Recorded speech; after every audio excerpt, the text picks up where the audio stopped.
Désir d'enfant, conception, grossesse, naissance et premiers mois. Nos invités nous racontent leurs petites et grandes histoires dans Aternité. Aternité, c'est le podcast autour de la naissance de la parentalité. Je suis Clémentine. Et moi c'est Marc. On s'est demandé comment les parents d'aujourd'hui vivent l'arrivée d'un enfant. Et parce qu'il y a autant de réponses que de parents, on vous propose de revenir sur ces chamboulements avec certains d'entre eux. Voici leur histoire.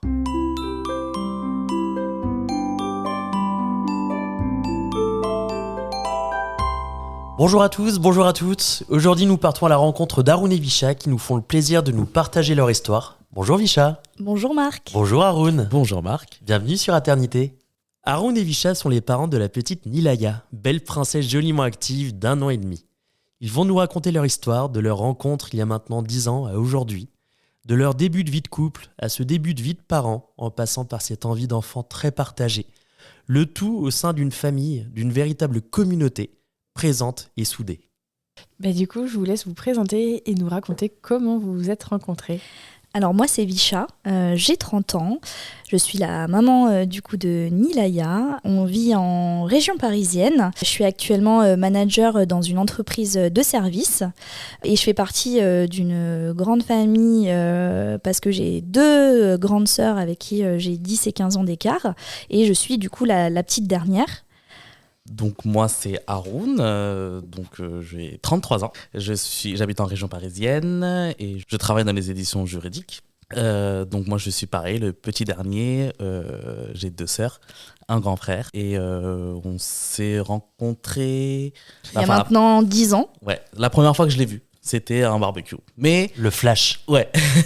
Mais j'ai connu ses parents avant. Ouais, parce que j'ai rencontré ses parents avant. Pour la petite histoire, on était dans la même entreprise, dans 2 magasins différents. Et il a rencontré mes parents dans le magasin dans lequel il travaillait. Exactement. Et moi, je travaillais dans le 2e magasin. Et un jour, on avait des connaissances communes, en fait, finalement. Et on a été invités à un barbecue d'anniversaire. Et nos collègues se sont missionnés de par notre identique culture indienne de nous faire nous rencontrer, nous parler. Donc du coup ils se sont lancés dans les présentations. Haroun, je te présente Visha, Visha, je te présente Haroun. Elle est indienne. Parler, voilà, c'est ça. Ça comme match. Toi, ouais. C'est ça. Voilà, il faut que ça colle. Il faut que ça colle. Pour les il faut deux que ça matche. célibataires. Exactement. Et donc du coup, de là, on a échangé quelques mots, mais assez timides. On n'a pas vraiment. On était chacun avec un petit peu notre bande de potes, donc c'était difficile de vraiment créer un moment. Et du coup, ça s'est passé comme ça. Et comment vous êtes rapprochés du coup ? On s'est rapprochés sur les réseaux finalement parce que cet événement avait créé des posts sur Facebook. Je sais, c'est un petit peu has-been maintenant de parler de Facebook, mais voilà, c'était sur Facebook. Il avait commenté un statut et du coup j'avais répondu à son commentaire et de là est venue une discussion sur Messenger un peu plus privée, échange de numéros et de là est partie des longues conversations téléphoniques où on s'est rendu compte qu'on avait beaucoup de points communs. Beaucoup de points communs. Vous étiez indien. On était indiens. C'était déjà une grande chance. Hein. Non, et même après, au-delà d'être indien, on était on avait 2 sœurs, elle avait 2 sœurs, les neveux du même âge. Il y avait aussi des histoires qui se ressemblaient dans ma famille comme dans la sienne. Donc il y avait quand même pas mal de rapprochements. Donc du coup, ça nous a forgé et le fait qu'on s'est rencontrés.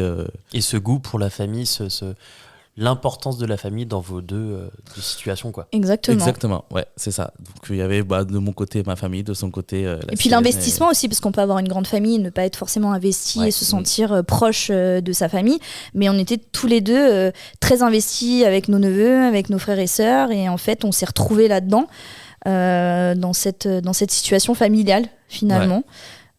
Si bien qu'aujourd'hui vous avez plus aucun week-end de libre. Voilà, exactement. On enchaîne les mariages, les baptêmes, les anniversaires d'amis aussi, qui ont aussi des enfants du coup. mais ça a été très très naturel et très rapide. Moi je me souviens d'une petite anecdote où on s'était retrouvés dans un petit parc détente, Port-aux-Cerises. Ouais, à Draveil, tout à fait. Une belle journée d'été où il me demandait un petit peu comment je voyais un peu la suite. Pourtant ça faisait vraiment quelques semaines qu'on était ensemble, où on s'était mis officiellement en couple.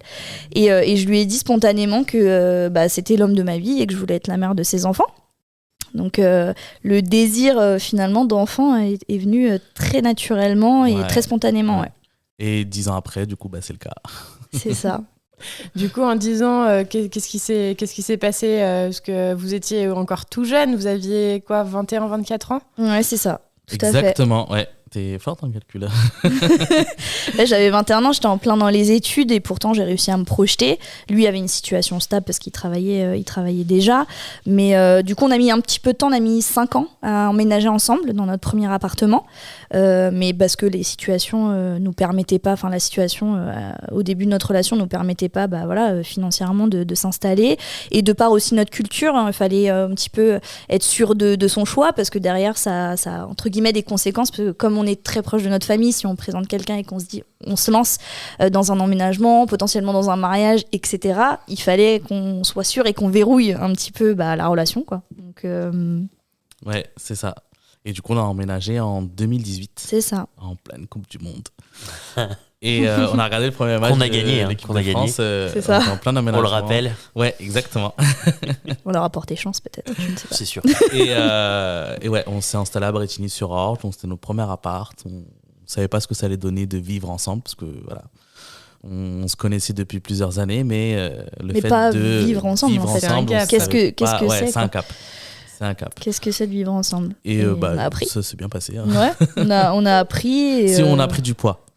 Ouais, on a pris beaucoup de poids. Mais on C'est cuisinait, en l'amour plus, on qui fait prendre. commandait pas, mais c'est que je lui faisais des bons plats. Il me dit toujours que je lui fais des bons plats bien gras pour qu'il grossisse et qu'on le regarde pas dans la rue. Mais bon, ouais, c'est peut-être pour ça inconsciemment que je fais ça. Mais voilà. Donc voilà. Donc C'est peut-être après, juste bon. Ouais, peut-être aussi. Et c'est de là que qu'on a commencé à mettre en place nos projets, qui étaient donc d'acheter une maison et de se marier et d'avoir un enfant. Dans cet ordre précis. Dans cet ordre précis. C'était notre Et qui n'est plan pas de forcément l'ordre d'ailleurs traditionnel, hein, parce qu'il faudrait limite qu'on se marie, puis qu'on emménage et qu'on fasse un enfant. Mais déjà, on n'était pas dans les clous. Ouais. On était les vilains petits canards. On était les vilains petits canards déjà d'emménager. Dans nos projets.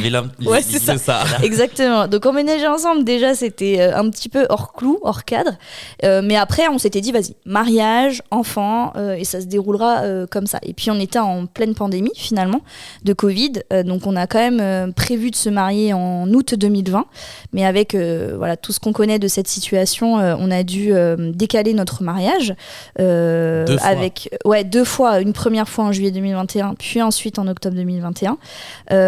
Mais au lieu de finalement se marier, on a eu finalement la joie de savoir qu'on allait être parents finalement, parce que je suis tombée enceinte à la même période à laquelle on aurait dû se marier.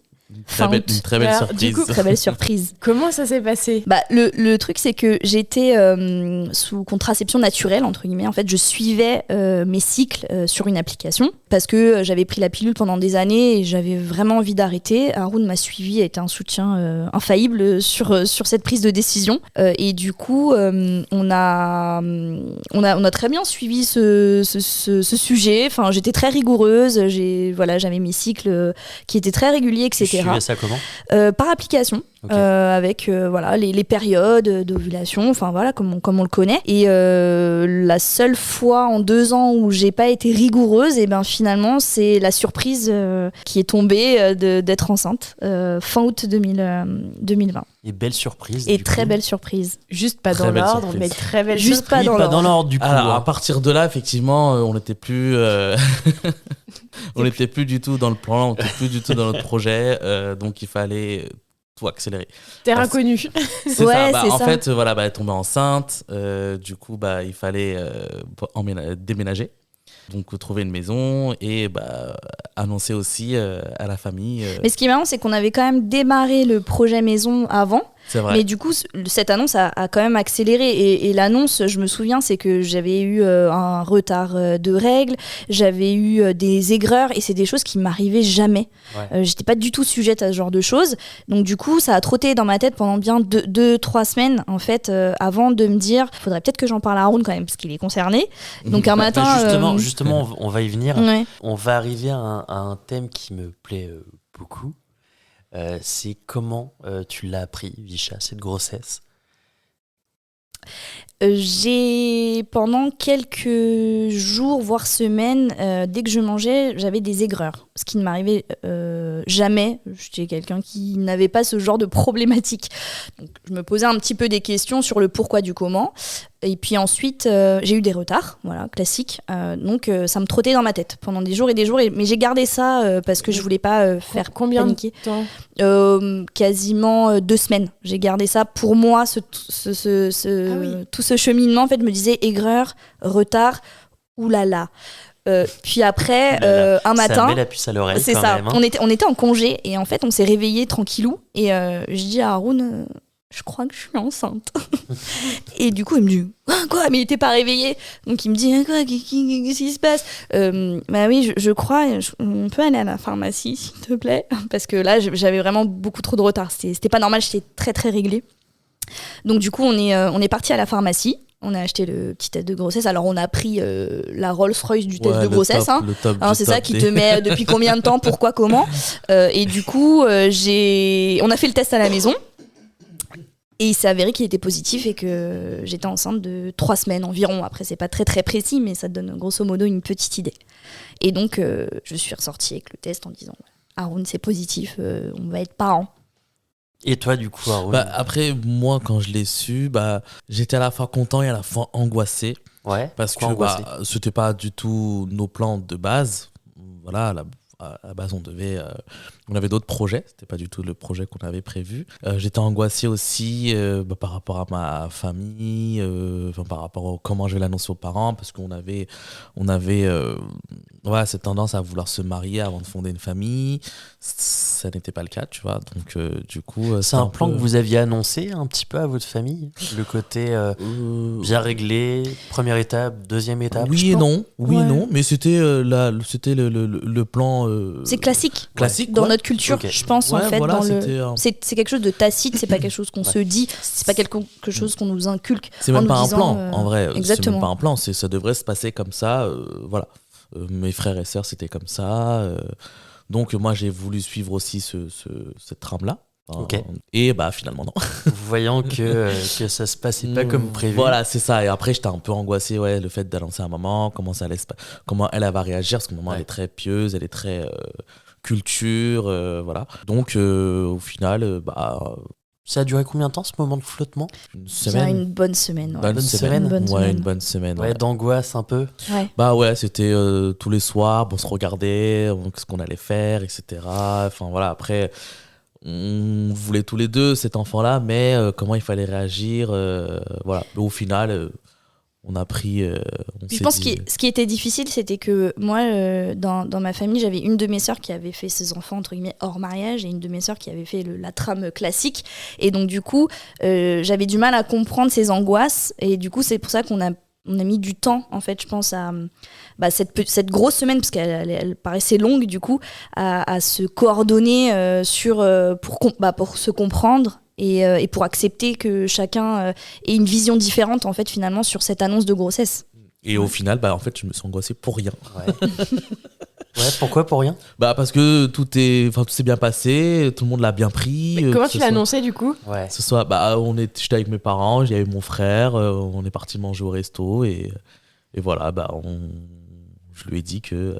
T'as prévu un resto spécifiquement pour ça? Non, c'était l'occasion s'est présentée en fait, Okay. et je me suis dit je vais prendre ce moment-là pour leur dire que voilà, que je vais être papa et que Visha est enceinte et voilà. Et au final, maman, elle était elle a très bien pris parce que elle, depuis que j'ai emménagé avec elle, pendant 2 ans déjà, j'avais rien annoncé, donc elle s'attendait à ce que j'annonce quelque chose avant. Et au final, ça s'est bien goupillé. Et du coup, tout le monde était au courant. On l'avait annoncé aussi à tes parents.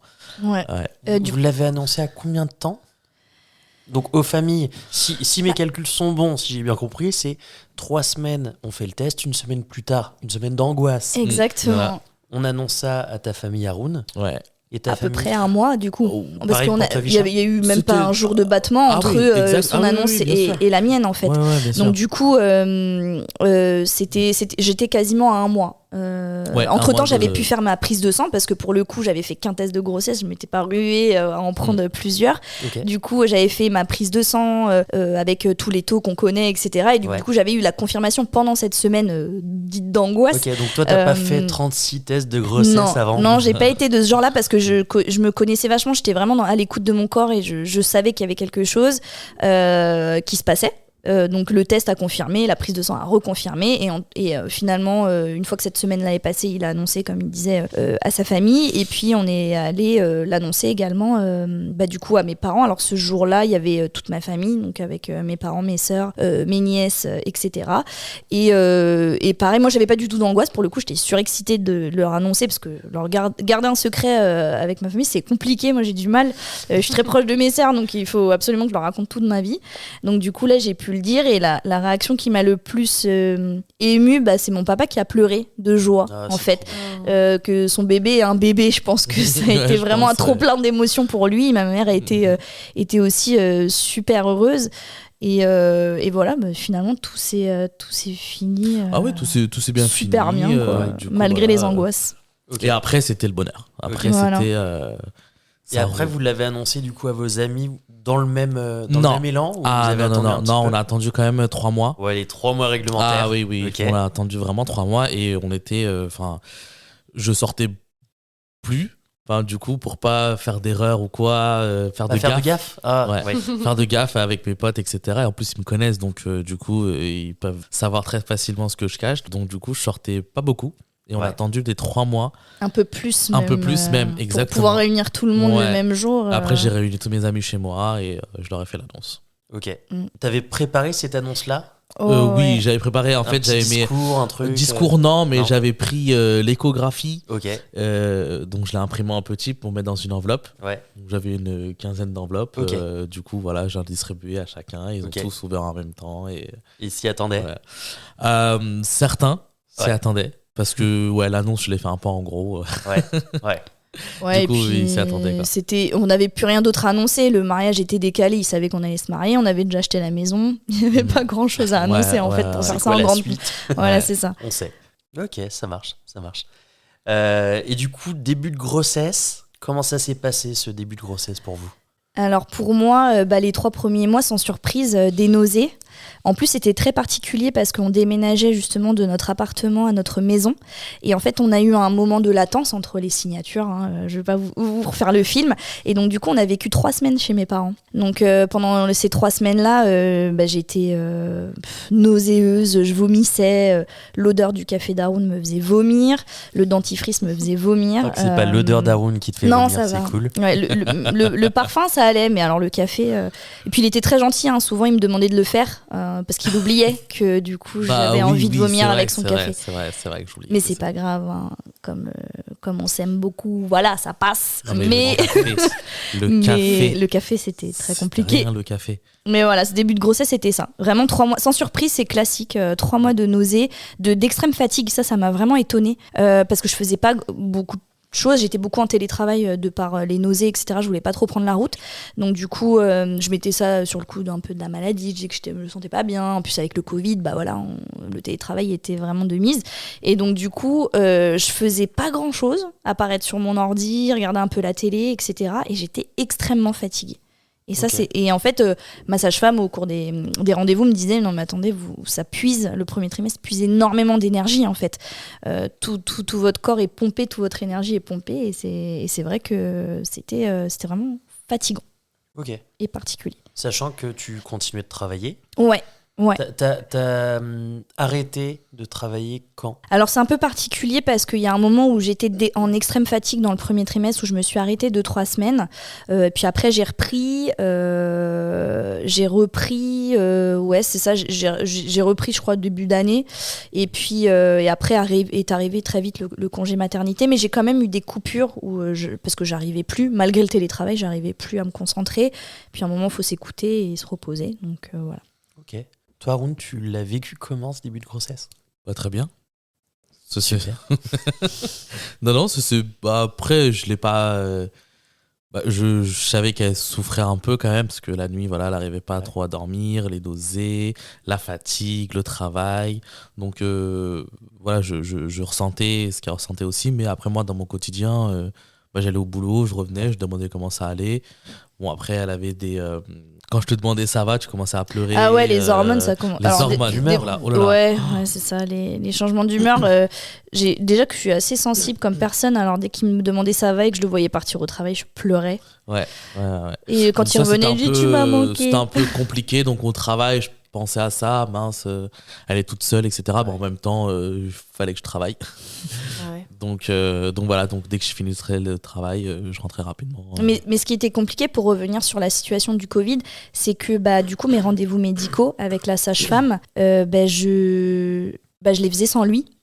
Tous mes rendez-vous médicaux et mes échos obligatoires, je les faisais sans lui en fait. Ouais, c'était très particulier. On n'avait pas le droit d'accompagner, ouais. Donc il n'y avait aucun accompagnant, il pouvait rester à la porte quoi, et encore à la porte dehors quoi en fait, ouais. Même pas au niveau de la salle d'attente. Il m'attendait dans la voiture. C'était une période vraiment. Ah, c'était très très dur parce que je pense que déjà avec les symptômes le papa est vraiment exclu parce qu'il les ressent pas, mais en plus de ça avec le Covid il était exclu de tout le truc administratif où il aurait pu en fait finalement s'investir, mais en fait on lui disait non, pas d'accompagnant, et donc c'est ça. C'était très dur. Du coup tu as réussi à réaliser rapidement en fait ce qui allait suivre, qu'un bébé allait arriver.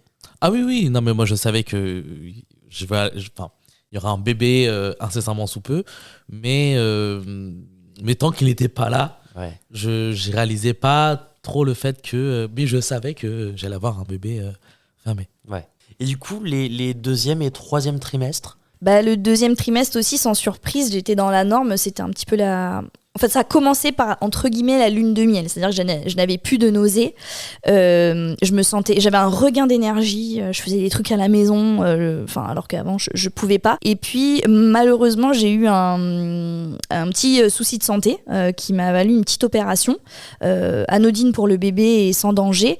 Mais quand même, ça nous a fait aller aux urgences. J'ai été hospitalisée 2 jours et ça arrivait en plein dans mon second trimestre. Donc, ça a été une période un petit peu aussi compliquée de stress à ce moment-là parce que j'étais quand même j'étais sous anesthésie locale. Ils ont failli faire une anesthésie générale, ils m'ont vu en pleurs, ils m'ont dit non, mais on va pas le faire.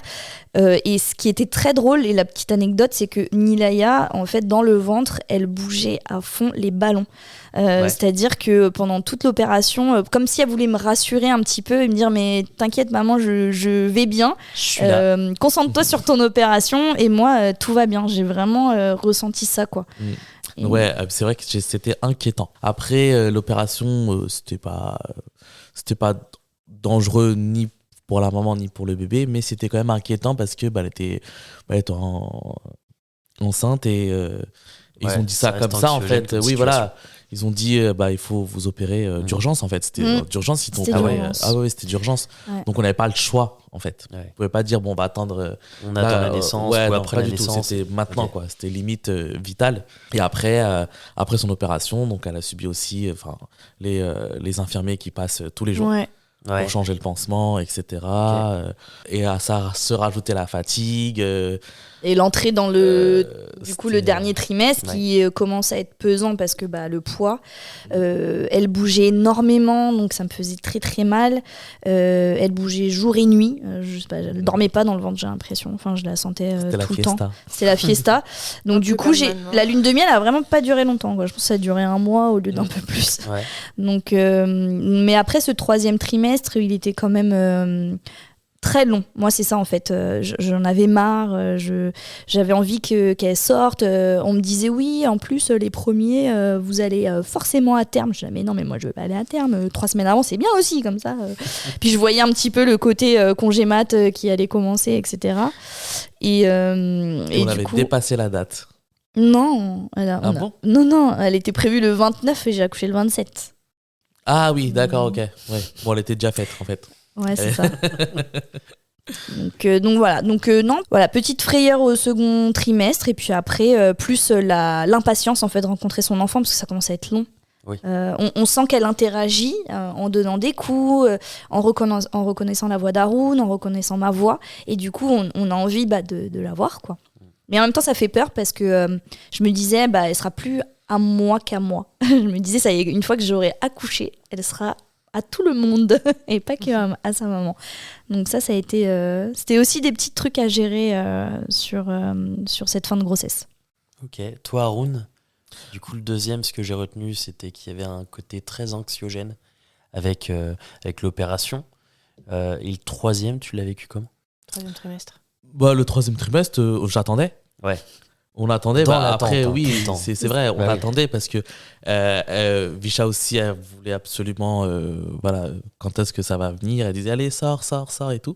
Bah, moi, du coup, j'étais avec elle. Bah oui, pas possible de te voir, sors. Donc, elle donnait des coups, etc. Et on a attendu jusqu'au fameux moment où on devait aller à l'hôpital en urgence. Ok. Avant d'y arriver à ça, le prénom de la petite. Le prénom. On savait que c'était une fille. Ouais. Alors ça aussi parce que j'avais pas pu assister à l'échographie, savoir si c'était une fille ou un garçon. Donc j'attendais dans la voiture. Ok. Elle a pas vu le dossier, les résultats. Ok. Donc, on l'a vu ensemble dans la voiture. C'était en plein Covid, donc on n'a pas pu. Et pour le prénom, donc on a su que c'était une petite fille. Et on se disait quel prénom on va choisir, indien français, américain ou quoi. Et on était en train de se promener un soir. Et on avait chacun une liste. Non, j'avais préparé, parce que j'adore les listes, donc j'avais préparé des listes depuis des semaines avec...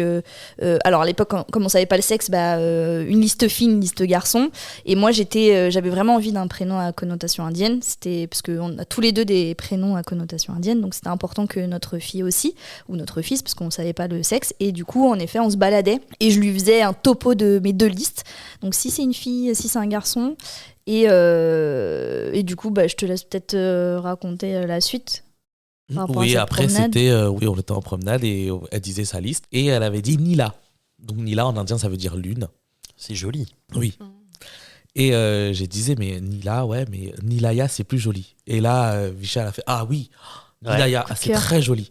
On garde ça. Coup de cœur. Okay. Et du coup, ça, on a gardé ça. Mais on l'a su assez tôt, mais en fait je pense que maintenant qu'on en parle, je me refais le film, mais en fait on le savait vraiment, on avait choisi Nilaya et un autre prénom pour si c'était un garçon, du coup bien avant le sexe, et je pense qu'on l'a fait quasiment à la fin du premier trimestre, on avait notre prénom. D'accord, hyper tôt. C'est quand même très tôt, hein. On m'avait dit tu vas galérer, vous allez jamais être d'accord, vous allez vous embrouiller, mais ça a été un... Et on l'a dit à personne. On a tenu. C'est bien. C'est pas facile. C'était pas évident parce qu'on l'avait choisi tôt. Vous l'avez dit à personne. Et le sexe ? Et le sexe, on l'a dit. Le sexe, on l'a dit. Ils étaient, comme on disait, nous, on est très proches de nos familles. Donc, en fait, à peine sortis de l'écho, c'est limite, c'est pas eux qui nous ont appelés pour nous dire, bon, c'est quoi le sexe ? Vous êtes fait harceler. On s'est fait harceler. Exactement. Et une petite fille, ça a été l'explosion de joie. Je pense que c'était un petit garçon aussi. Voilà. Mais pour le coup, là, c'est une petite fille. Un bébé en bonne santé. Voilà, c'est ça. On arrive du coup à la préparation à l'accouchement. Du coup, est-ce que vous avez eu des cours de préparation à l'accouchement ? En quoi est-ce qu'ils ont consisté ? Moi, je m'étais pas mal renseignée sur, en effet, la préparation à l'accouchement parce que la sage-femme en parle, mais j'avais envie de faire un petit peu autre chose. J'avais pas forcément envie de faire la préparation classique à l'hôpital, donc je m'étais un petit peu renseignée et j'avais entendu parler de la sophrologie. Pour la préparation à l'accouchement. Alors Haroun m'a regardé avec des gros yeux, genre mais c'est quoi ça ? Je lui ai dit mais non, mais tu verras, c'est une séance, tu parles avec une nana, tout ça c'est trop bien, tu vas voir, on va kiffer. Donc il a fait, on a fait plusieurs séances, mais je crois qu'il en a fait qu'une ou deux. Mais l'idée c'était... il avait mal au dos. Mais l'idée, c'était un petit peu d'être vraiment dans l'accueil des sensations, en fait. C'était vraiment pas une préparation technique, genre oui, vous allez pousser, vous allez faire... Non, mais c'était plutôt comment ressentir les contractions, comment se soulager, comment accueillir toutes les sensations qui allaient arriver avec l'accouchement. Et moi, j'étais hyper réceptive à ce genre de choses. Donc, j'ai adoré. Toujours ce côté à l'écoute de ton corps. À l'écoute du corps, je pense que j'étais dans dans la même lignée que depuis le début, finalement, de la grossesse. Et j'ai trouvé ça très, très intéressant et ça m'a beaucoup, beaucoup aidé. Ok. Et toi, du coup, moi, c'est tout le contraire. Oui, j'ai participé à une ou deux séances, mais moi, j'étais pas du tout réceptif à ça. Et du coup, Tu t'es préparé comment ? j'ai pas eu vraiment une préparation. Moi, je suivais juste Visha. Hein. Ouais. Pour moi, c'est elle qui allait faire tout le travail. Un petit peu de fonte quand même. T'es allé courir. On va dire ça comme fait ça. Des abdos. Okay. Ouais. Non. Après, j'étais plus avec elle et je sais que c'est elle qui allait faire tout le travail. Donc moi, j'étais là pour la soutenir et lui dire que voilà, que ça va bien se passer. Ne t'inquiète pas. Vraiment la rassurer pendant toute cette grossesse. Ok. Et on va parler maintenant de la valise.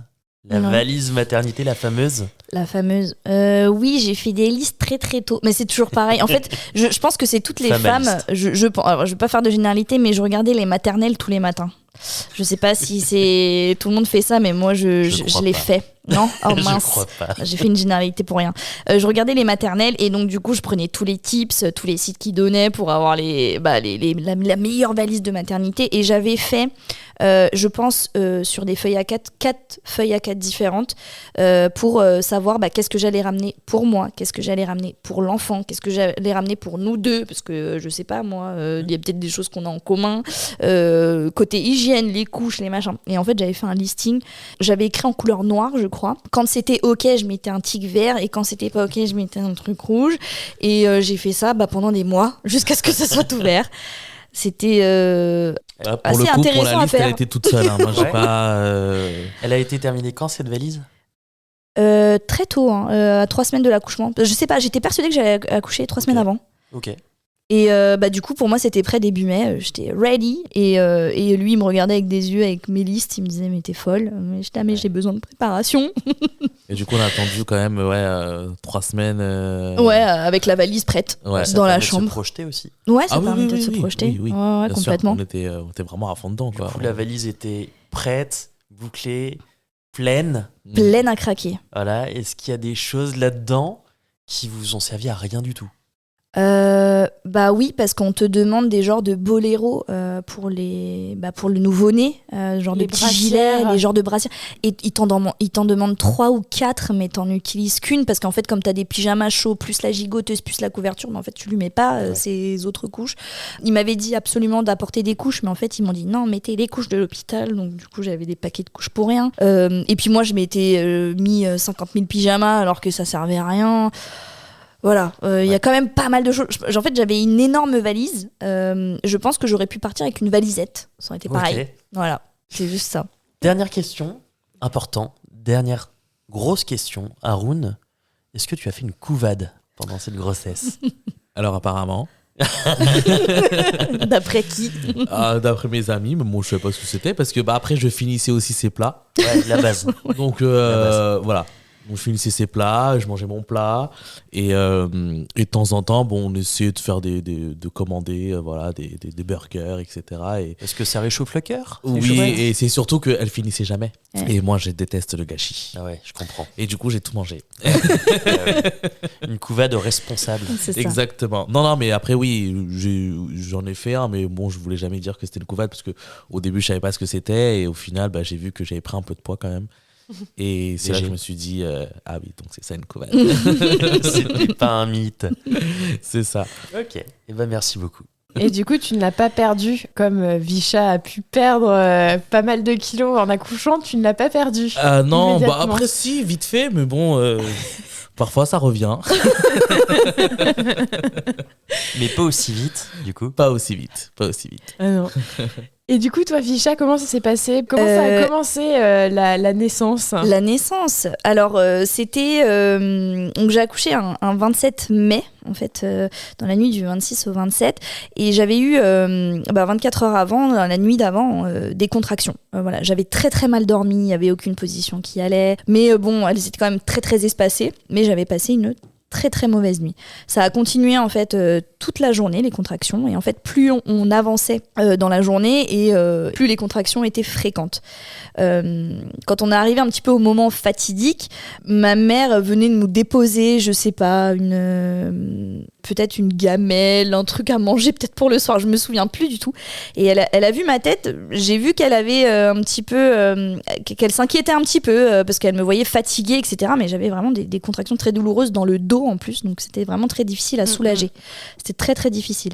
Et en fait, il était vers 18h, voilà, je me disais, bon, allez, je vais faire quelques petits étirements, je vais aller prendre une douche. Et pendant tout ce temps, Haroun était avec des amis dans le salon, 2 de ses meilleurs potes. Qu'est-ce que tu faisais, Haroun? Une question très intéressante. Qu'est-ce que tu faisais? Il y avait la finale de l'Europa League. À la télé. Alors, À la entre télé. qui et qui? C'était Villarreal contre... Je me rappelle Contre plus. Tourcoing. Non, c'était en Europa League, mais je sais plus, c'était Galatasaray. Je sais plus. En tout cas, c'était En tout Villarreal qui ont gagné au tir il au était à but. fond. Ok. Ouais. Il était à fond et moi j'étais à l'étage en train de souffrir, en train de me dire, en train d'angoisser en me disant c'est peut-être le moment mais c'est pas le moment, donc j'ai appelé la maternité, je leur ai un petit peu donné mes symptômes entre guillemets et elle me disait mais madame si je vous comprends au téléphone c'est que vous souffrez pas assez pour venir à l'hôpital entre guillemets. Ok, bon bah je vais aller prendre une douche et puis à 22h j'ai dit non, Elle je est n'en peux restée plus. 2 heures là-haut quand même. Ouais, c'est ça. Elle À faire restait les 100 2 pas, à trouver des positions accroupies, pas accroupies, contre le mur, pas contre le mur. C'était Et je me très rappelle, particulier. c'était vers 22h, 22h30 ou 22h15, Ouais. je pense. T'as dit, Haroun, c'est le moment. Je suis faut descendue, partir. je lui ai dit on y va.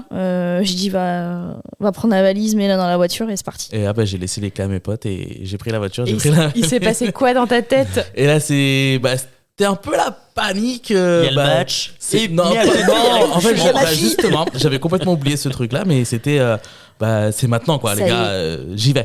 J'y vais et J'ai dans un ma but à tête, mettre. et dans ma tête, c'était mais comment ça allait se passer après, en fait, enfin, le lendemain, qu'est-ce que ça va être? C'était Ouais, ça, en c'est fait. Puis combien de temps ça allait prendre? Parce qu'on entend autour de nous que des fois ça prend énormément de temps, des fois c'est très rapide, donc t'as toujours peur que dans la voiture il se passe un truc, donc il roulait tranquille, mais en même temps il voulait aller vite. Enfin, c'était voilà, c'est tout ce chamboulement là qui démarre au moment où je lui dis on y va. C'est le moment. Et vous êtes arrivé du coup à la maternité. Exactement.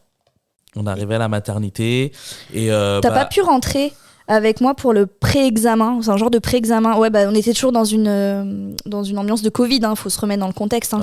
Donc du coup, pour vérifier mon col, j'ai été partie toute seule en fait, parce que tu passes par les urgences maternité et je suis partie toute seule dans une salle pour qu'une sage-femme du coup regarde mon col finalement. Et Haroun n'était pas encore là. Enfin, il attendait à l'extérieur. Donc du coup, après, il a pu me rejoindre. Après, tu m'as envoyé un message. C'est ça. Je lui dis c'est bon. Je l'ai rejoint de l'autre côté. Exactement. Et là, j'étais avec la sage-femme. Et le col était à 4. Ouais, 3 ou 4, un truc comme ça. Un truc comme ça. Et je regardais la sage-femme et j'ai dit, excusez-moi, c'est ce soir. Elle me dit, ah oui, vous allez repartir, vous allez être 3, effectivement. Ça C'est va être trop ce beau. soir. Oui. Et là, par contre, c'était... mon prise cœur de commençait conscience, à je pense. battre un peu. Et, Oh là là. C'est le moment. et du coup, après, elle, je la voyais aussi. Donc, au bout de 1 heure, je pense. Ouais, à peine 1 heure, À peine j'étais une heure, dilatée elle était à à 8, 8. je crois. Enfin, ça a été très très rapide. Ouais, ça a été très vite. Ils m'ont mis du coup dans la salle d'accouchement, mais j'avais des contractions dans le dos et pour autant j'étais allongée sur le dos, donc il n'y avait rien qui me soulageait. Je suis devenue hystérique pour avoir la péridurale, que j'avais demandé à la base, mais bon, il y avait d'autres accouchements qui se passaient, qui étaient peut-être plus avancés que moi, donc du coup je suis passée un petit peu après. Et je pense que j'ai insulté tous les gens de toute la Moi terre, aussi, tu m'as du insulté monde, aussi. oui, un petit peu, pour pouvoir avoir cette péridurale qui est arrivée. Et puis après, là, c'est mieux quand elle est là. Le soulagement.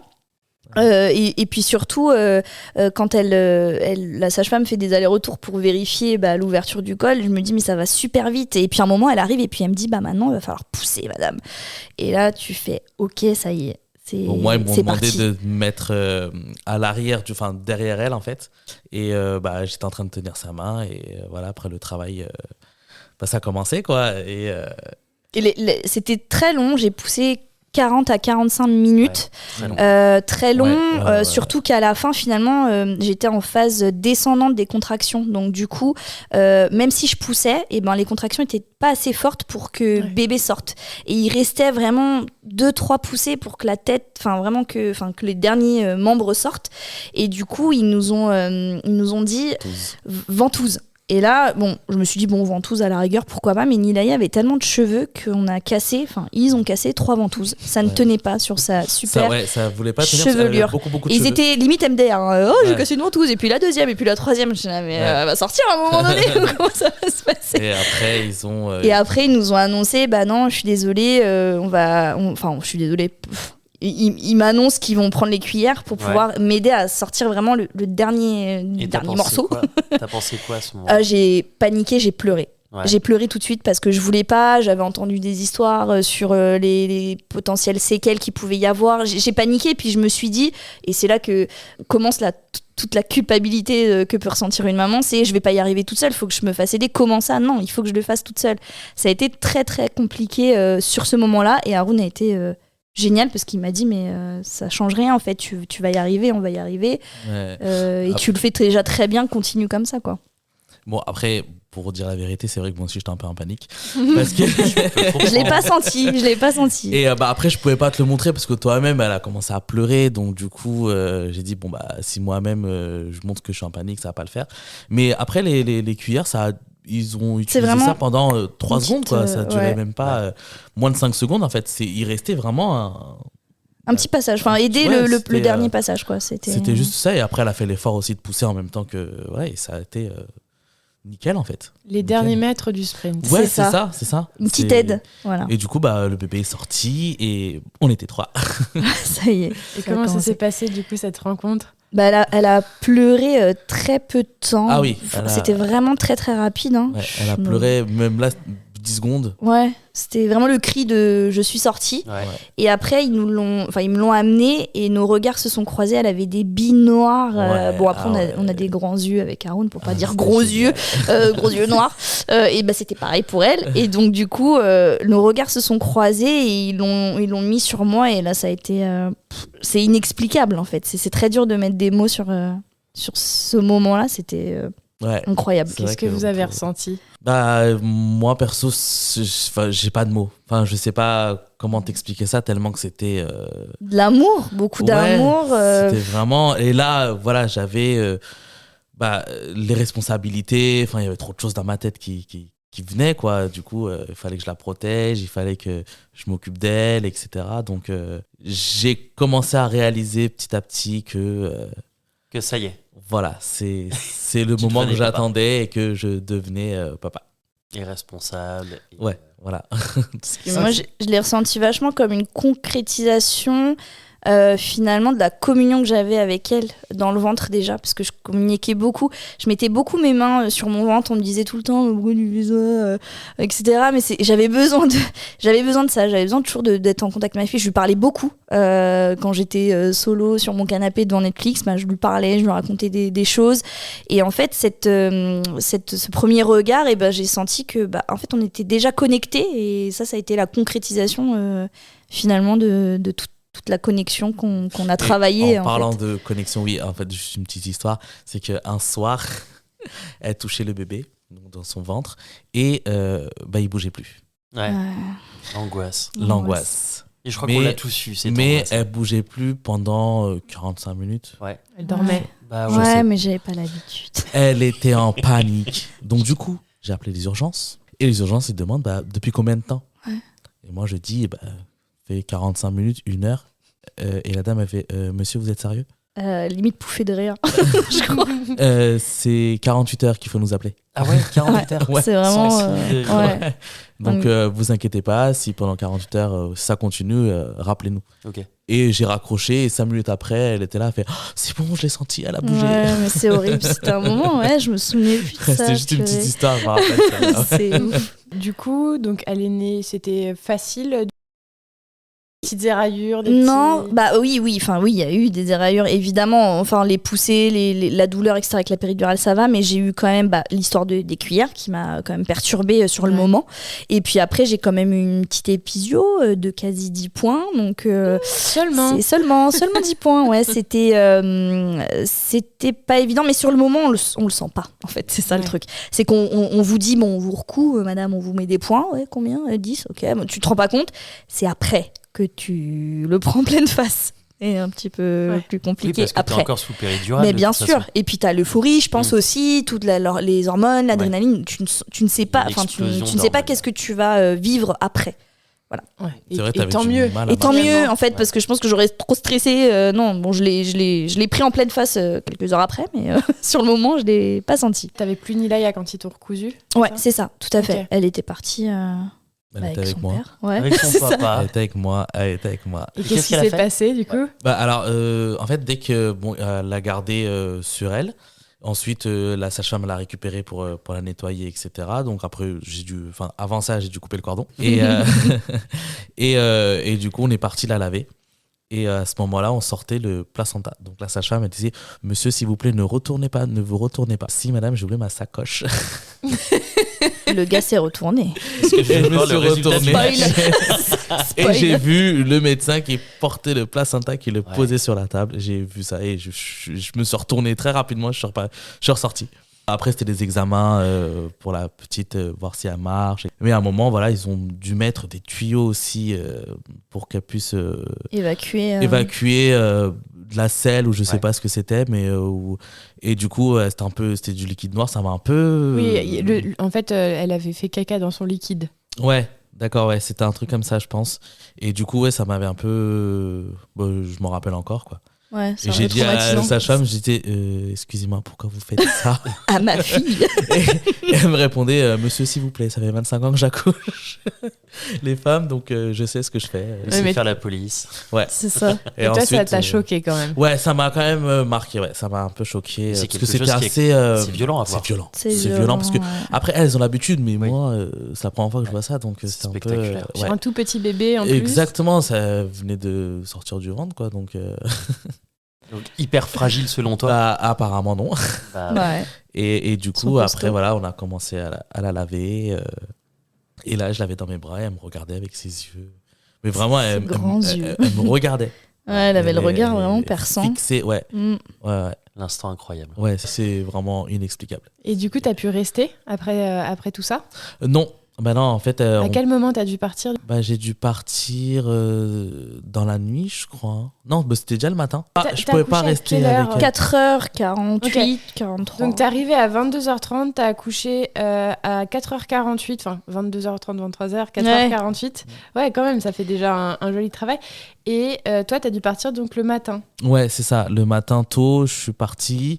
Ouais, je sais pas, en début d'après-midi. Ouais, ou un en truc début comme ça. d'après-midi, parce qu'elle devait se reposer aussi. Tout aussi l'allaitement, il fallait que... Bah en fait, avant même d'arriver dans la chambre finalement où tu vas rester à la maternité, il y a eu la première tétée quand même. C'est un moment super important. Donc ils m'ont ramené la petite une fois qu'elle avait été lavée, etc. Et puis ils m'ont dit voilà, est-ce que vous voulez pratiquer la première tétée ? Moi j'étais à fond les ballons.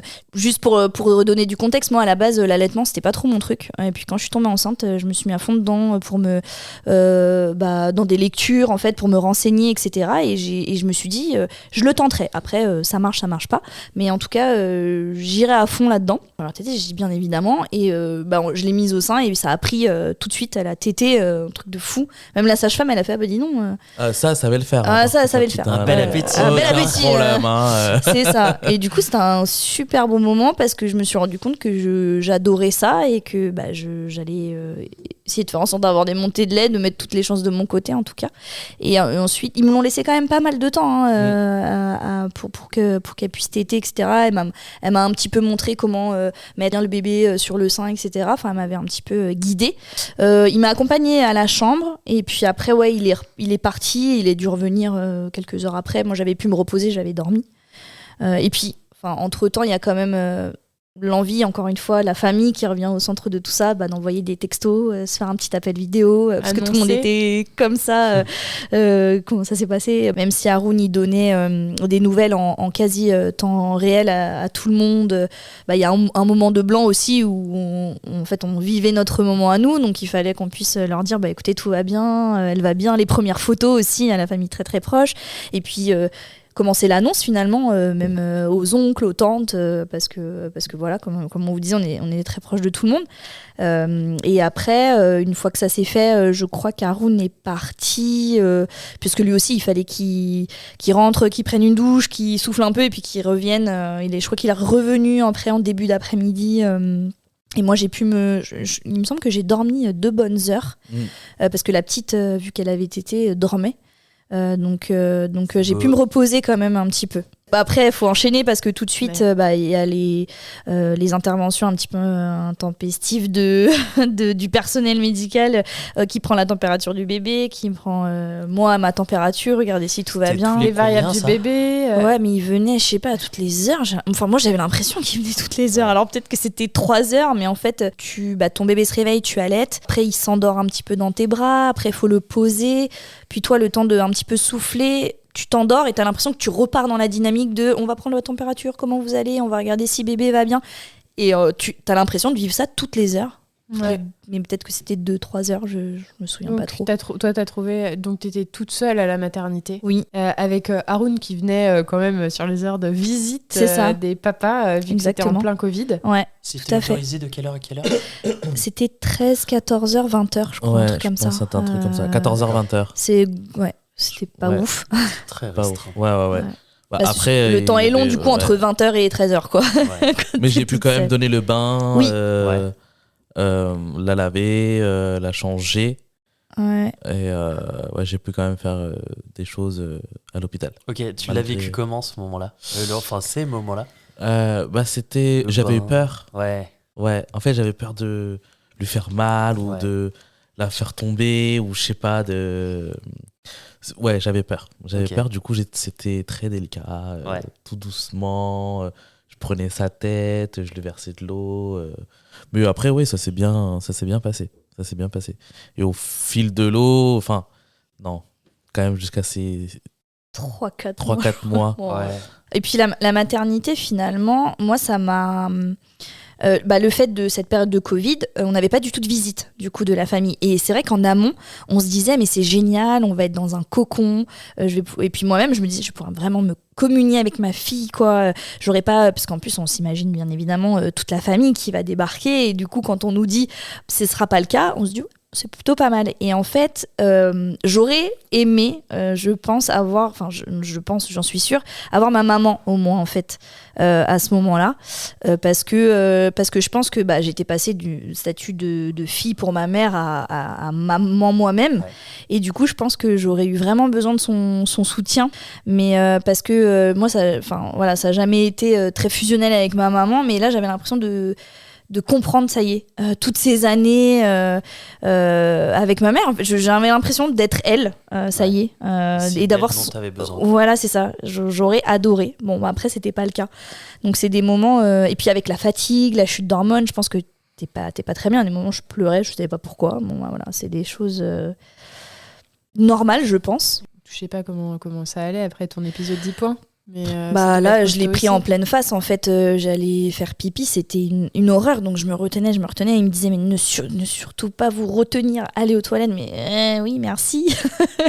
Mais c'était super dur. Et j'ai plus souffert de mon épisio aussi au retour de la maison que de l'accouchement lui-même, en fait. On en fait tout un truc de l'accouchement, mais c'est vrai que moi j'avais choisi la péridurale.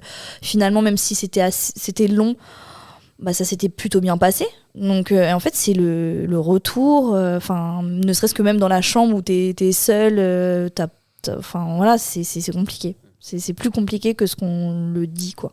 Donc toi c'était surtout fatigue, douleur aussi. Ouais, c'est ça. Et ton allaitement, c'est parti, c'est bien parti? Ouais, j'ai eu la montée de lait très rapidement, mais c'est toujours pareil. Tu te mets une pression, tu te dis il faut que la montée de lait passe, il faut. Et puis est-ce qu'elle boit assez? Alors moi j'avais l'impression que oui, mais bon, on te dit toujours, mais comme on sait jamais si elle boit assez, donnez les 2 seins, mais t'as les seins comme ça, tu souffres. Et je m'étais renseignée sur, je sais pas si tu te souviens, les coquillages, je sais plus comment ça s'appelait. Ouais, et ça je m'étais renseignée. C'est en nacre. Ouais, c'est ça. Et je m'étais renseignée, je sais plus, j'avais vu ça dans les maternelles, je crois. Et je m'étais renseignée après sur Internet. Et du coup, ça m'a sauvé, je pense, mon allaitement.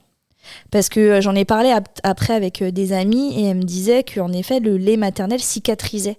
Et le fait de mettre ces coquilles d'allaitement sur les seins, ça permettait de garder le lait, le surplus de lait sur les seins et ça cicatrisait. Ouais. Et ça, je pense vraiment que ça a sauvé mon allaitement. Et ça fait du froid. Ça fait du froid. Et je pense que sinon, j'aurais abandonné tellement j'avais mal, quoi. Et après, j'ai mis ça. Parce que j'ai essayé les crèmes, les trucs. Ça, rien n'a fonctionné. Je pense que ça a sauvé mon allaitement.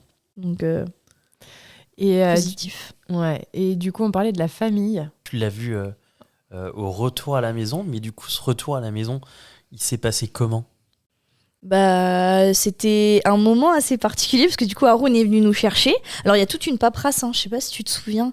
Il y avait toute une paperasse à faire, signer des papiers, enfin je me souviens plus trop. Après, on est rentré et bah il y avait toutes nos familles qui nous attendaient en fait. Ouais, c'est ça. ouais. Bah, c'est un petit peu culturel en fait que les parents, les frères et sœurs soient présents du coup à la maison dans un acte de bienveillance évidemment pour nous aider en fait. Finalement, c'est que ça, c'est pas juste voir le bébé, c'est nous faire à manger, faire le ménage, ranger les dernières choses, peut-être prendre bébé si maman a besoin de dormir, mais finalement quand il y a quelqu'un chez toi, bah forcément tu peux pas. T'es en tension. Ouais, tu peux pas, pas. Exactement. Ouais. Donc du coup, ça fait beaucoup de monde.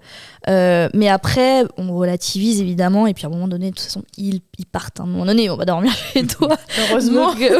Donc du coup, on a pu se retrouver tous les trois le dimanche soir, en fait, quand ils sont tous partis. Et vous avez rapidement repris vos marques, cette fois-ci à 3, quoi.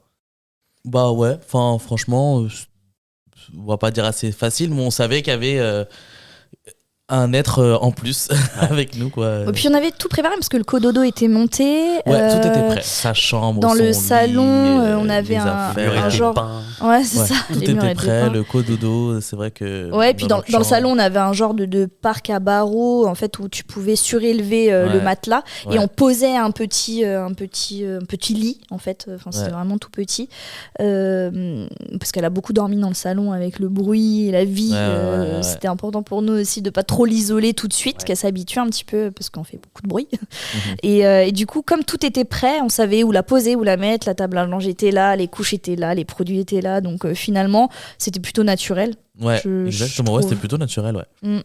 Toi, du coup, Haroun, t'as eu droit au congé pat. C'était à l'époque où le congé paternité n'était pas encore passé à 28 jours. Exactement. C'est pas de bol, ça. J'ai eu 11 jours et j'ai pas posé tout de suite. Ok. J'ai pas posé tout de suite les 11 jours, je crois. Ouais, t'as pris les 3 jours. Voilà, c'est ça. J'ai pris les 3 jours et après, je devais aller au travail. Et ça, tu l'as vécu comment, du coup, de devoir aller bosser alors qu'à la maison, il y a ta femme et ta fille. C'était frustrant parce que j'aurais bien voulu rester avec ma femme et ma fille, mais finalement, c'était pas possible, quoi. Et c'était frustrant. Ouais. C'était frustrant d'aller au travail et de dire... Il y a quand même ma petite à la maison, donc du coup, j'étais pressé de finir mon travail. Et, Tu l'appelais entre deux rendez-vous Oui, beaucoup par message, téléphone. Je lui envoyais beaucoup de vidéos qui ne servaient à rien parce que c'était des vidéos où la petite dormait, mais bon, je pense que c'était important pour lui de Après, elle voir, avait besoin aussi de repos, du coup, ça permet, quand la petite elle dormait, ça permet aussi, elle, de se reposer. Plus ou et moins. du coup, les nuits étaient comment ? Elles étaient sport de par l'allaitement, en fait, finalement, parce que c'est toutes les 2-3 heures que ton bébé a besoin de manger. Moi, j'avais un petit peu une philosophie où je me disais, bon, Haroun a repris le travail, donc gère, en fait, la nuit. C'est pas grave. Ça sert à rien qu'il se réveille pour lui changer la couche et être éclaté le lendemain à 6 heures. Donc, j'avais pris un petit peu ça sur moi toute la période de l'allaitement, finalement. Et le week-end, il faisait un peu... Par contre, il le faisait. C'est-à-dire que s'il y avait un changement de couche à faire, moi, j'avais la flemme de me lever. Il me disait, bon, je vais lui changer la couche et je te la ramène pour que tu la fasses manger. Mais du coup, les nuits, mis à part ça, elle dormait entre les tétés. Et il n'y avait pas forcément besoin de l'aborder, quoi. Elle s'endormait sur le sein. Et puis après, je la posais sur le cododo. Et ça a été, le cododo, ça a été une belle expérience, mais en même temps, une expérience très stressante. Parce que moi, j'avais toujours ce truc de la mort subite. Enfin, ça m'a toujours, les 3 premiers mois, je pense que tout parent l'a. Et en fait, je pense que je dormais pas. Alors que j'aurais dû, mais je dormais pas. J'avais besoin de voir son petit ventre faire respirer, bouger. J'avais besoin de voir si elle avait changé de position. Donc c'était...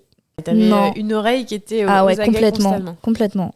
On a fait quoi, quasiment 4 mois de cododo, et pendant les 4 mois, entre l'allaitement et le stress, en fait, j'étais très très fatiguée. Gros, t'étais aux aguets, tu voulais l'entendre respirer quand elle respirait pas. Je suppose que ça t'inquiétait aussi. Cette période de cododo n'est absolument pas reposante. Non. Elle est pratique parce qu'en effet, tu prends ton enfant et tu allaites. Et tu le reposes. Mais c'est pas reposant.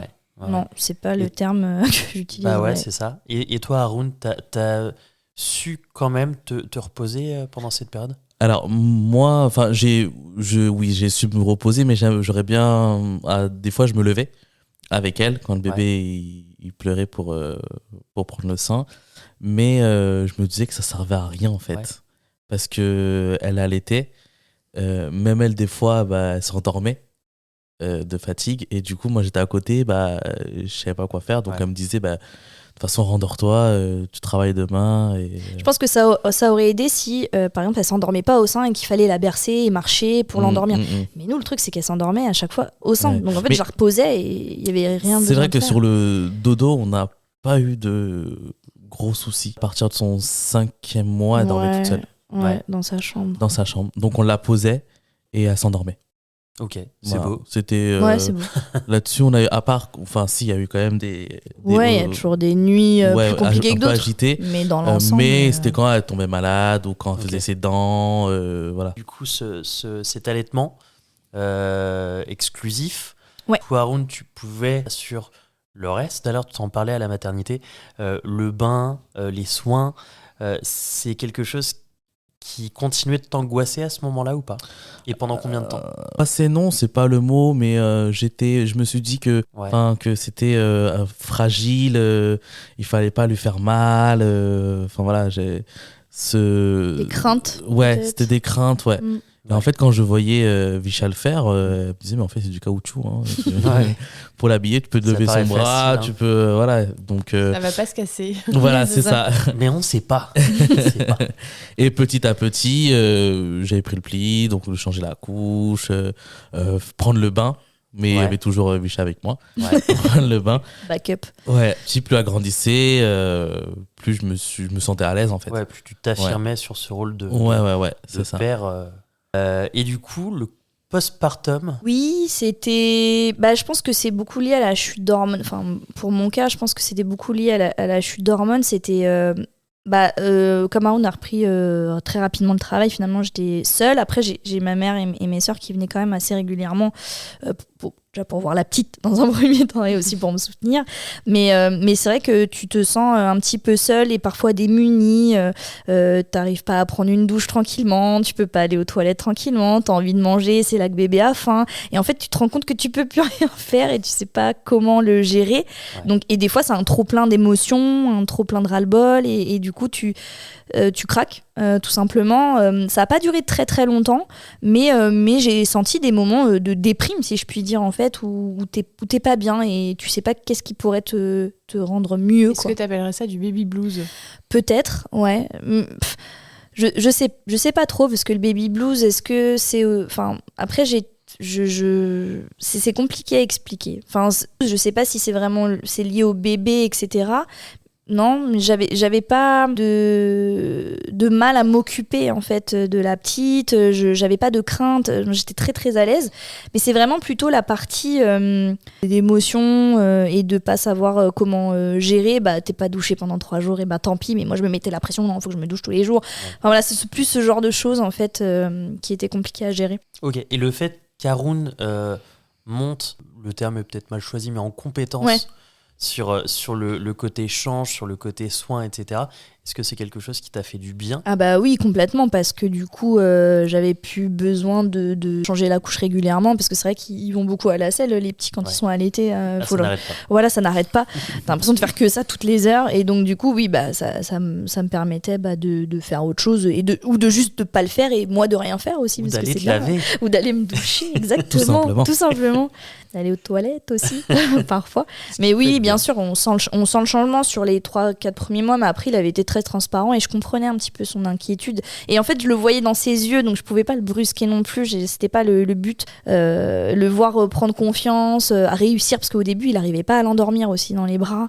Et il était très frustré, je me souviens. Et puis, du jour au lendemain, elle s'est endormie avec son papa. Par contre, il fallait qu'il marche. Donc, il a fait les 100 pas dans la maison. J'avais le droit, entre guillemets, de l'endormir assise, mais lui, il avait pas le droit. Elle voulait pas. Elle ne voulait absolument pas. Non, en fait, elle savait.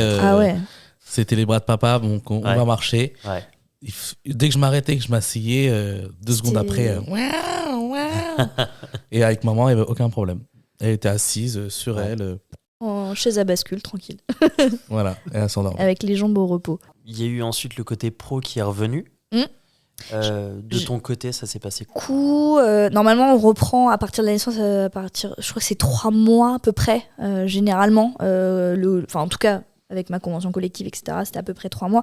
Mais comme j'étais en allaitement exclusif et qu'il fallait passer du coup à la transition avec le biberon, ça a mis un peu plus de temps que prévu. Donc du coup, j'ai prolongé en arrêt maladie pendant 1 mois. Donc j'ai repris, elle avait à peu près 4 mois. Ça s'est très bien passé pour le coup. J'ai eu tout de suite un point avec mon manager qui m'a dit écoute, toi la vie de l'entreprise, refais des petites formations, je t'envoie des liens, je te mets rien dans ton planning, fais ta vie limite pendant 2 semaines quoi. Donc je me suis réacclimatée et puis du coup j'ai pu me concentrer un petit peu sur mes émotions parce que c'est difficile de laisser un tout petit bébé de 4 mois. Alors la nounou je la connais bien donc ça va, mais c'est quand même quelque chose quoi. C'est 4 mois, c'est très court. C'est très court, mais en même temps c'est très malléable. Moi elle a pas du tout été perturbée. Je pense que c'était plus perturbant pour moi et Haroun que pour le bébé vraiment en fait. Mais bon, c'est toujours la même pression et la même culpabilité qui reviennent. Donc du coup, c'est vrai que j'ai vraiment eu le temps de m'adapter, de me réadapter au monde du travail, à se resociabiliser un petit peu aussi, parce qu'on était encore une fois avec le Covid et tout, on voulait pas que la petite le chope, donc on sortait pas trop. Enfin voilà, c'était un petit peu compliqué, mais en tout cas, la reprise au boulot, ça a été. À quel moment t'as senti que t'as pris ta place de papa? C'était au moment où j'ai compris qu'il fallait partager le boulot, quoi. C'était pas la maman de tout faire, de se lever à chaque fois. C'est venu très vite cette réflexion ou pas? C'est venu très vite jusqu'à ce que dès qu'elle a fini d'allaiter en fait. Ouais. Parce que pendant l'allaitement je peux rien faire. Ouais. Donc voilà.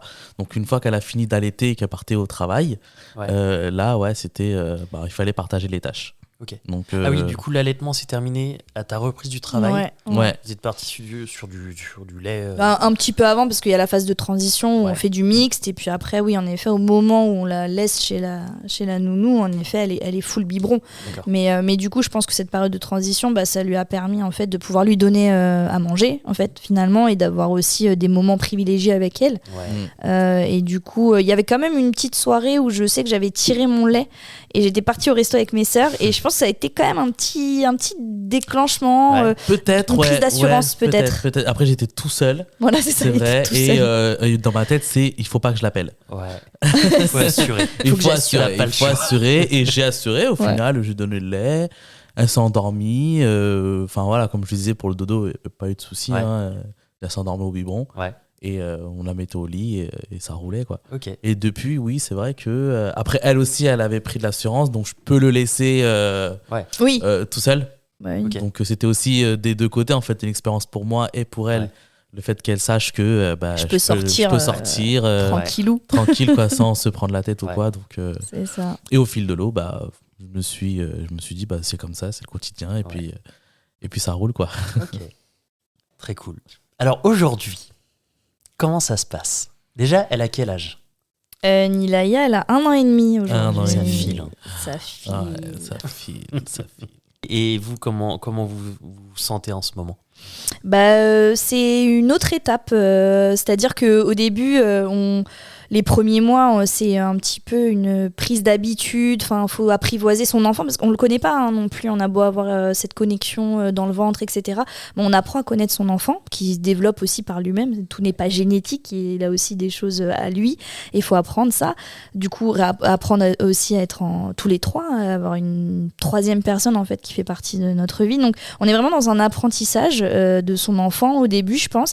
Et puis après, une fois qu'on a passé ça, l'interaction arrive. Ça gazouille, voilà, ça réagit, etc. Et du coup, là, on est dans une étape où c'est un peu particulier parce que là, les 18 mois, elle commence un petit peu... je sais pas si vous avez entendu parler de cette période, mais c'est les terrible two où l'enfant est totalement, en contradiction avec ce qu'on elle écoute veut. Pas. L'enfant elle terrible. Écoute pas, voilà, écoute c'est pas, ça. Elle répond. Elle dit non, elle tape. Elle a des manières. De colère. C'est des cris, ça pleure, ça chouine. C'est génial. Terrible two, du coup. Ouais, c'est ce qu'on appelle les terrible two. Et quand est-ce que vous vous êtes senti parent pour la première fois? Moi, dès que j'ai su que j'étais enceinte, ça y est, j'étais maman. Et toi, Haroun?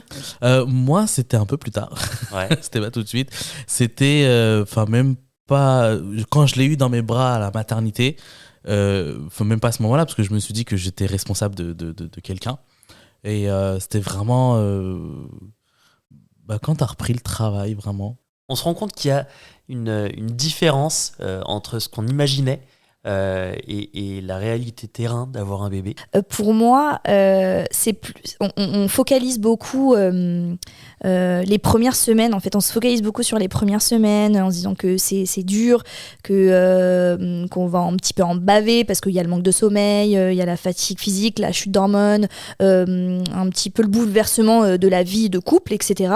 Mais finalement, c'est pas forcément, enfin moi en tout cas, c'est pas forcément la période la plus dure parce que elle dormait quand même, elle mangeait, c'était que du lait. Là après, il a fallu commencer à faire à manger, les petits pots, les machins. Ouais. Et puis après, avec la diversification et tout ce qui s'ensuit, c'est plus ça moi qui m'a marqué, c'est qu'on focalise beaucoup sur les premiers mois, mais on n'est pas forcément préparé sur jusqu'à 3 ans parce qu'il se passe beaucoup de choses entre 0 et 3 ans. Donc moi, c'est un petit peu ça mon ressenti. Ok. Et vous n'êtes pas encore à 3 ans. Et on n'est qu'à la moitié du chemin. Et surtout que Et qu'est-ce que vous auriez aimé qu'on vous dise sur la maternité et la paternité ? Du coup, moi, ce que j'aurais aimé qu'on me dise, c'est vraiment des choses sur le post-accouchement / retour à la maison. Ouais. Parce qu'on te prépare beaucoup à l'avant, à l'accouchement, et puis après, il y a un vide sidéral qui s'installe. On te dit pas que ton épisio elle va te déclencher des hémorroïdes, que tu vas pas pouvoir pisser tranquillement pendant des semaines. On te dit pas que t'auras mal au sein, que t'as du lait qui va sortir comme ça à tout bout de champ. Enfin, c'est un truc de fou en fait, le vide sidéral d'informations qui se passe au retour à la maison, allez, on va dire. Parce qu'à la maternité encore t'es accompagnée. Mais est-ce que t'en as discuté avec ta maman, tes sœurs Ah oui, j'étais là, mais waouh, il y a ça, et il y a ça, et ouais, je dis mais pourquoi tu m'as pas dit ? Alors si, j'avais une de mes sœurs qui m'avait parlé des fameuses tranchées.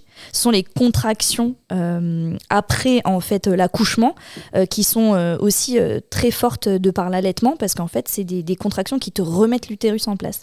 Et en fait ça c'est pareil, moi ma sœur elle m'en a parlé mais elle voulait pas me faire peur donc elle m'a dit ouais c'est des petites contractions mais en fait t'as mal. Et ce que je sais aussi, petite information flash info, c'est-à-dire que plus tu fais des enfants et pire elles sont ces contractions. C'est-à-dire que le deuxième tu douilles encore plus et puis le troisième et puis ainsi de suite. Voilà. Ok. Est-ce que vous avez un pire conseil ou un meilleur conseil qu'on vous ait donné ? Une petite dédicace à mes sœurs, elles m'ont dit que de toute façon, je serais la mieux placée et je ferais toujours ce qu'il faut pour ma fille. Et qu'il fallait pas que je me culpabilise, même si c'est très dur. Mais voilà, que de toute façon, je prendrais les meilleures décisions et que je ferais de mon mieux. Et que du coup, il n'y a pas de mauvaises choses ou bonnes choses à faire. Bah, c'est un super conseil. Ouais. On va finir là-dessus. Sur cette belle phrase, ouais. On arrive à la fin de l'épisode. Du coup, un grand merci à tous les deux de nous avoir accueillis chez vous, quand même. Dans notre salon, salle à manger, #cuisine. En tout cas, c'était vraiment super intéressant. Et on est vraiment trop contents d'avoir partagé ce moment avec vous et que vous soyez livrés comme ça. Voilà. Merci beaucoup. Merci à vous, de nous avoir écoutés avec autant de bienveillance et d'intérêt. Et voilà.